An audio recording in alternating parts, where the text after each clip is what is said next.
It is a great pleasure. We're going to hear from a real entrepreneur. Brenda, welcome.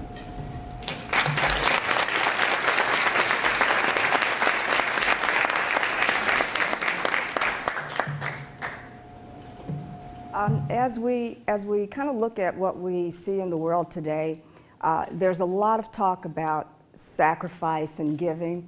And so as we talk about entrepreneurs, that's part of the process as well. But I think all of you are aware that sometimes the talk doesn't necessarily match the walk. So as we talk about giving, it reminds me of a young man. It was in school, and the teacher asked, how many of you would be willing to give $10 to the poor if you had it? And all the young people raised their hands, of course. And then she said, well, what about $5? And they all raised their hands. And she says, what about $1? And everyone but Billy raised his hand. And she said, Billy, why wouldn't you give such a small amount? It's just $1. He said, I actually have $1. And so it's easier to talk than to actually do. And so I thought I'd lead off with that, because as we talk about entrepreneurship and the reason and the details with respect to diversity, it's easy to talk about it, but when you actually have to do it, it's kind of uncomfortable sometimes, especially in our region. And I'm not going to harp on that. What I want to do is talk about both aspects of entrepreneurship. Mine is a very simplistic story. It's not sexy. It's not an engineering project or product. It is not neuroscience. It is not brain surgery. But it is entrepreneurship in its very detailed gut form, I guess you would say. When we talk about entrepreneurs, there are always statistics. And I'm presenting these statistics not to discourage, but to kind of talk a little bit about that. 37% of entrepreneurs have no revenue the first year. 55 have a net loss the first 2 years, 55%. And U.S. Department of Commerce and the SBA show that on the average, out of every 10, only 7 still survive after 2 years. 2 more will be gone after 3, and only 5 will remain after 5 years. And so that's kind of a 51% success rate, 50% success rate. And so that can be very misleading. And I want to share with you that they don't qualify that and say that that could be by design, merger, turning into employee-owned.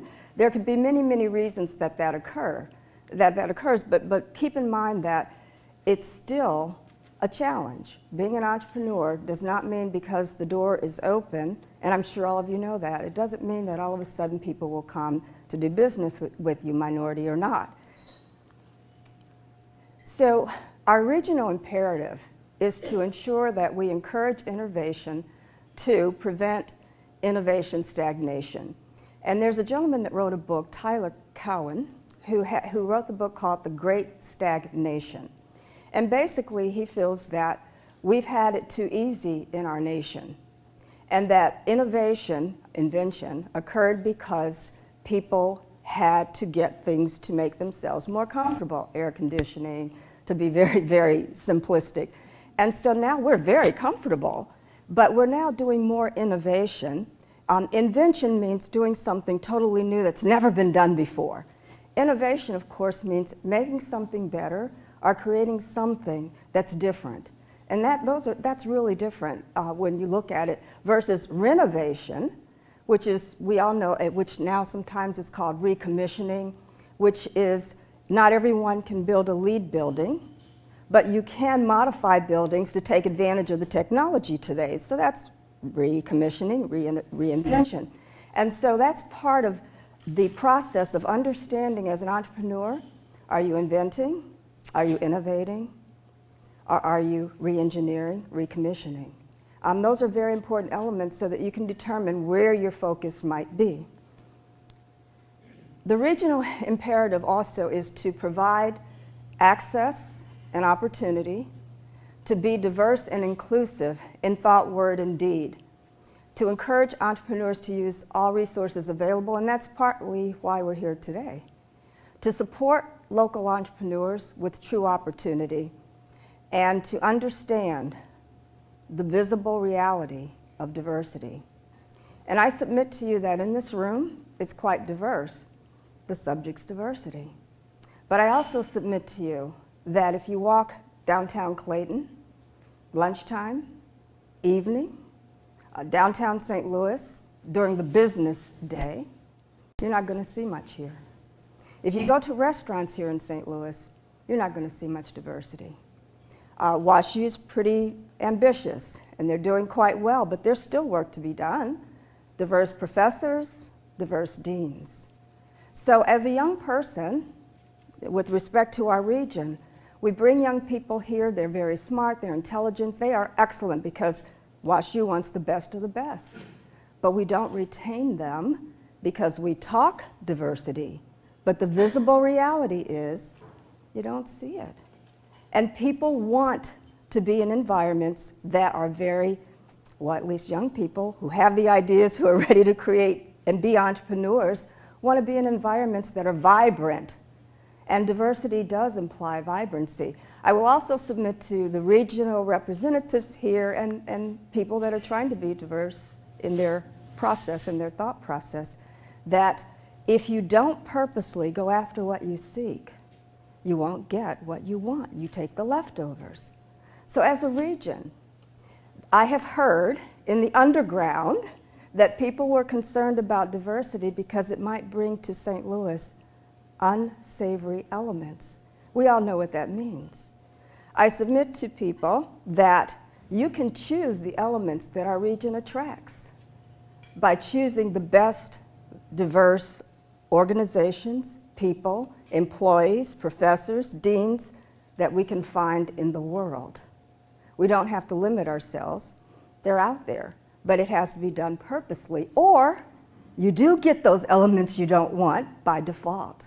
So that's the regional imperative. So now I submit to entrepreneurs, or those that want to be entrepreneurs.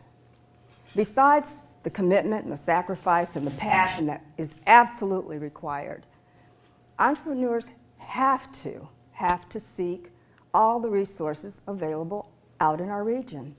There are so many that as you move forward, you start getting all this mail from everyone, providing resources to everyone, and they want donations. My point is, there is a lot of activity here to help everyone, and in particular, entrepreneurs. The entrepreneur, when I talk about taking advantage, in my experience, I found that many times people only associate with organizations in which they're comfortable. That's human nature. So I submit, as an entrepreneur, you cannot go to just one organization that helps. They all have their sweet spots that can assist you, and not one is going to provide everything you need. And in fact, some may even be the impetus to help you do what you want to do because they're so negative about what you're trying to do. And to give you a story, I actually went to the small business development centers early on with my business plan, no mortgage, no debt, and 25 years experience, master's degree, and all the stuff that Dr. Peck talked about except the business awards.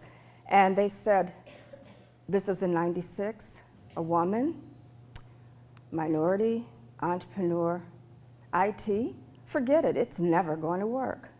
So sometimes you get information that you need so that you continue to do what you need to do and want to do.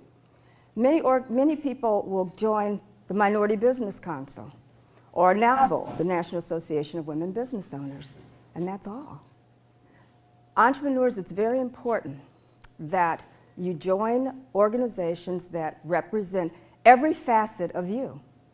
If you're a woman, if you're a minority, and you're a business person, and you're educated, and you have the SBA, you have RCGA, you have young professionals, you have young presidents, you have women's presidents organizations, you have Focus St. Louis.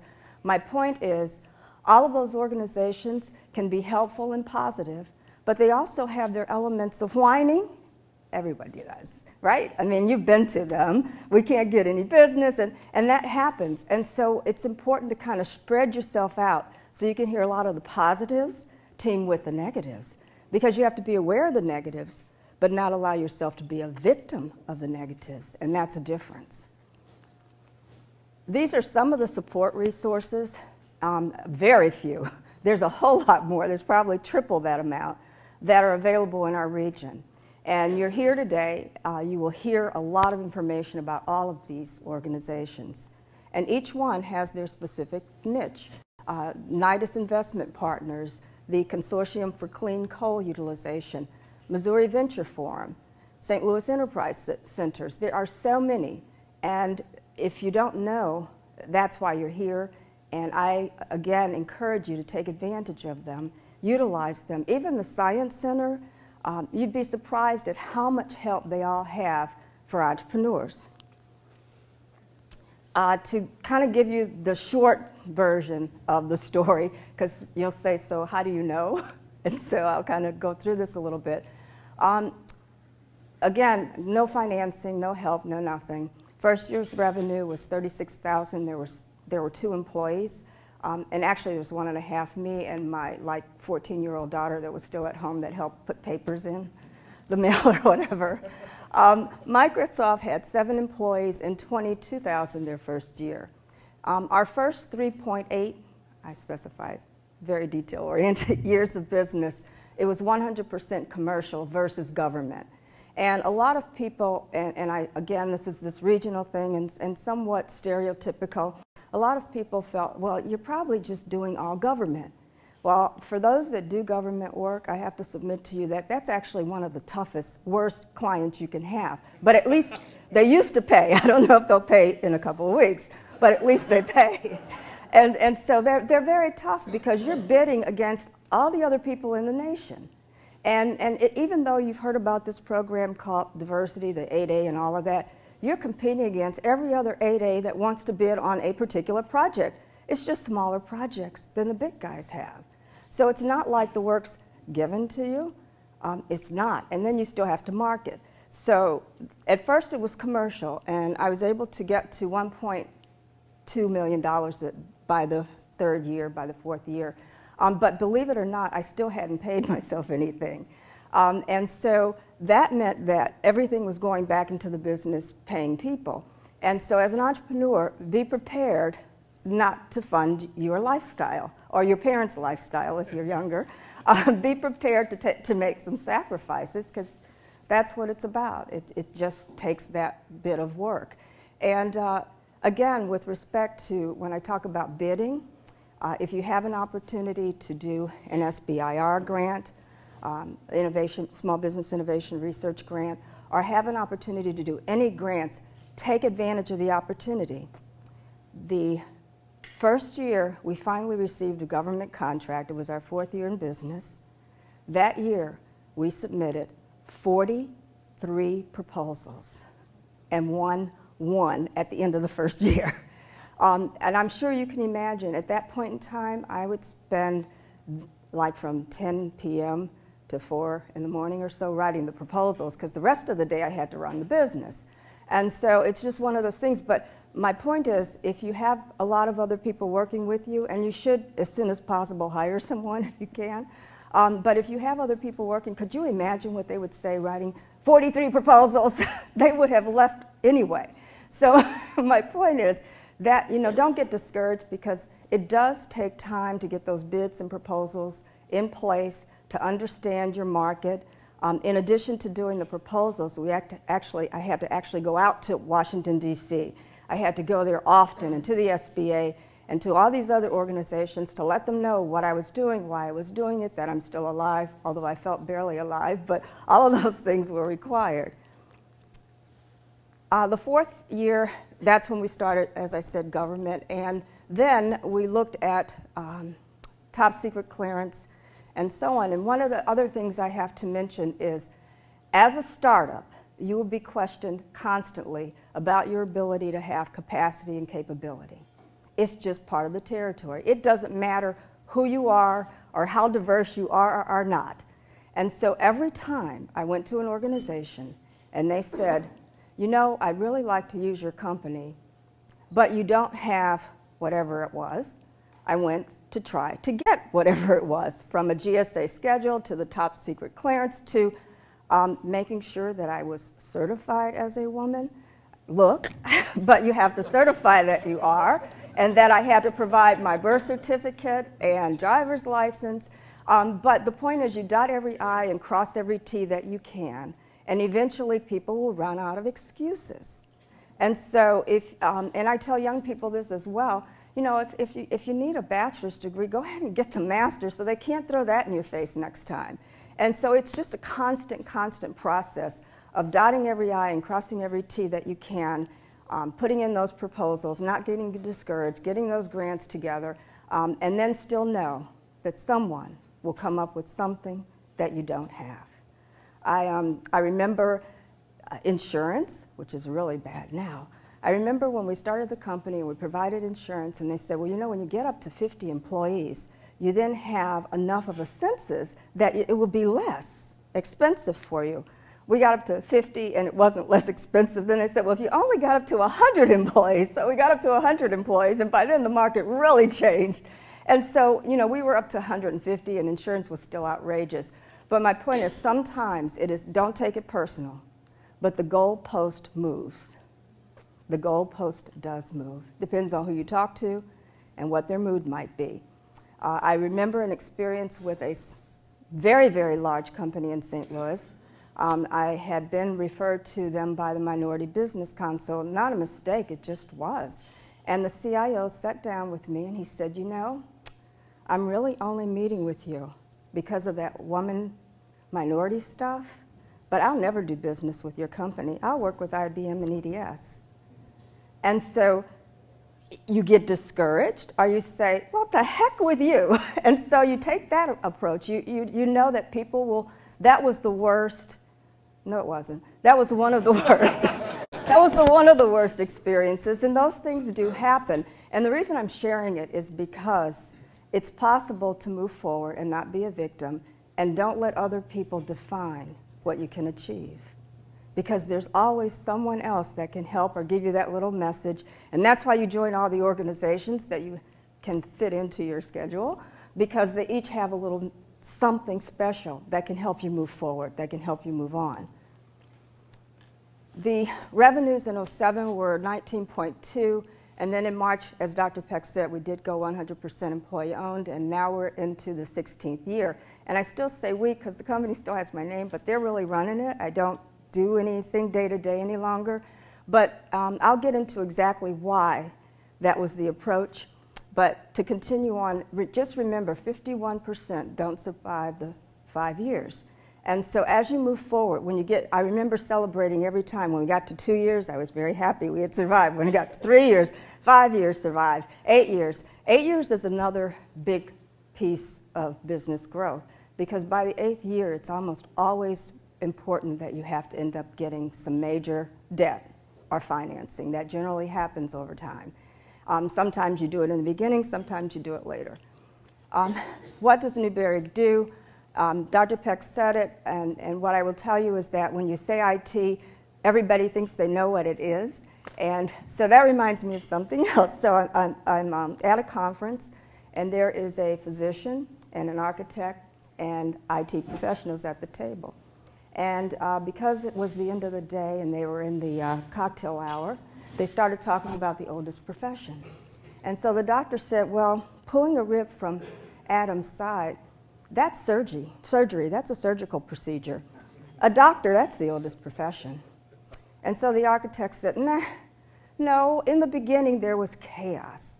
And an architect had to put form and structure to the chaos. So being an architect, architecture is the oldest profession. And they looked at the IT professional, and he said, well, you know, I really do have a lot to add. And they said, what? IT is relatively new. It's certainly not thousands of years old. And he said, no, you don't understand. You see, we created the chaos. And so I think that we all feel that way with our iPads and our iPhones and our PCs and our laptop, and what do you use when and where do you use where. And IT does entail a lot. We ended up specializing over time, focusing on IT security, and a lot of that was because of the top secret clearance.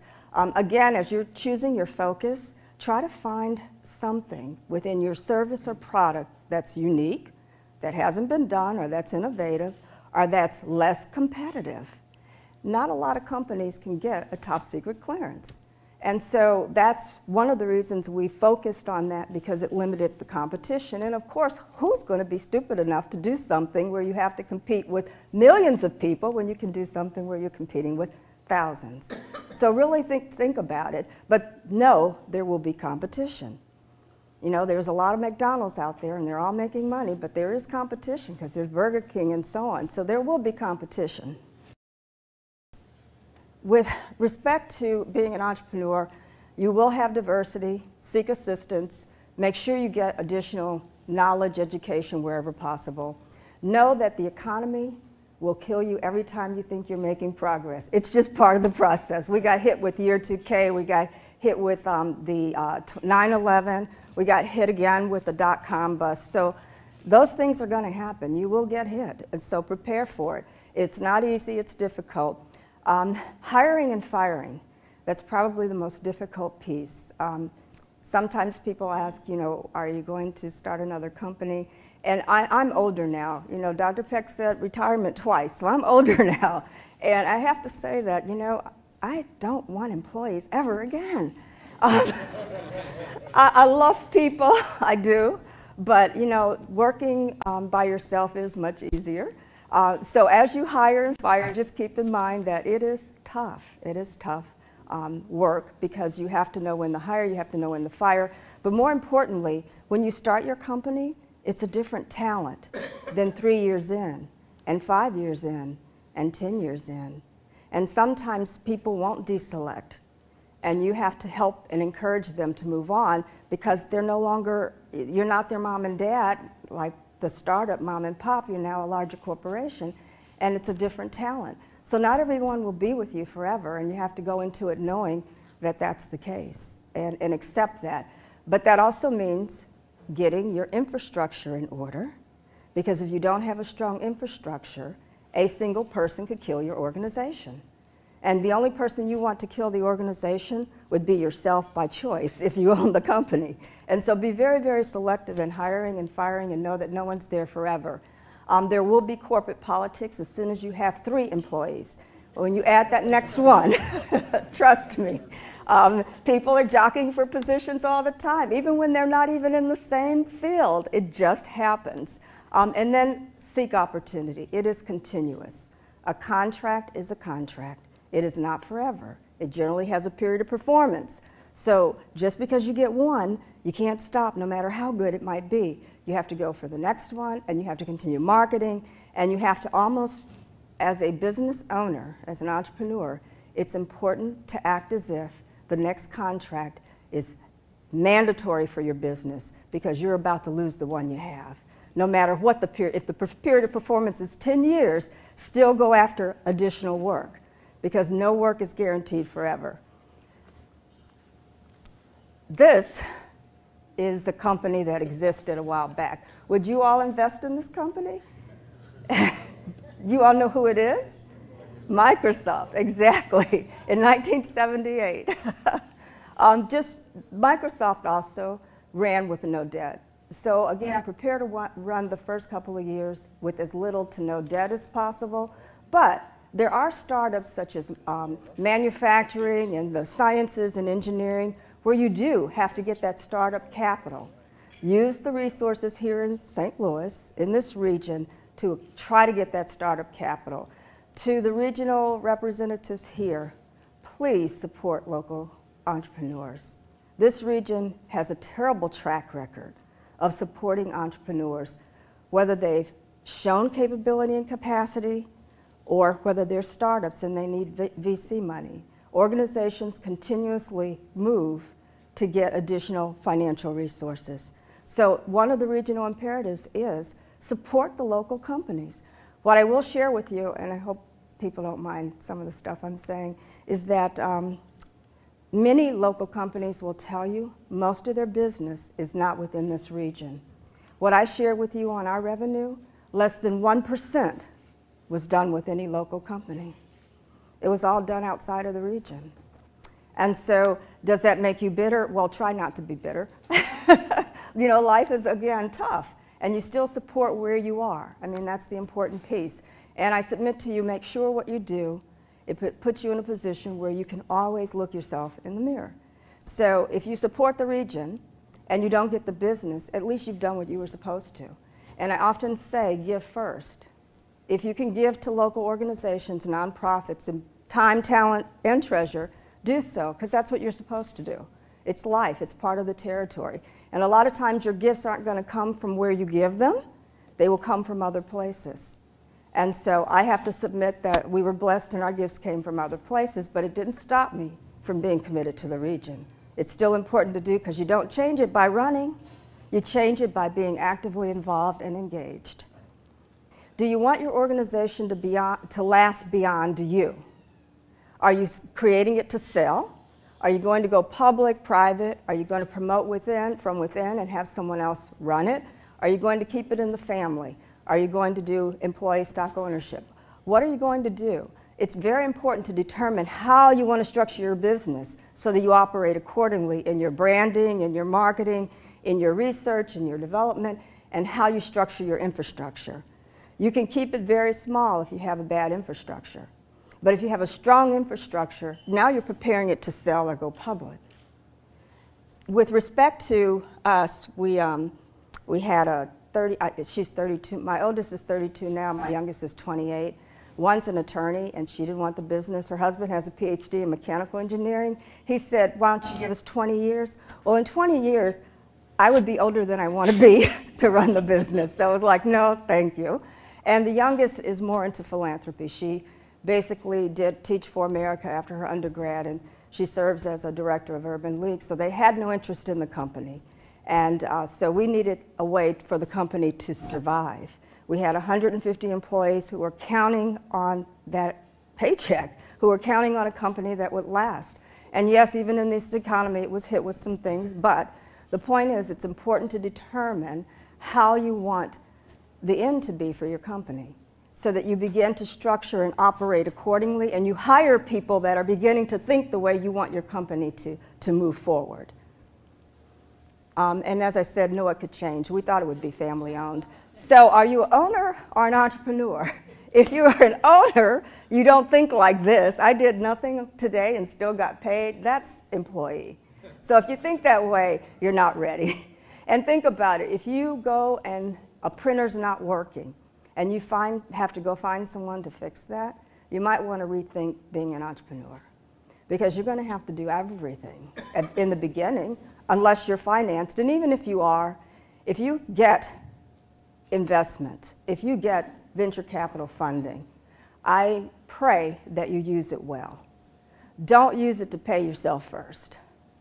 Don't use it for operations.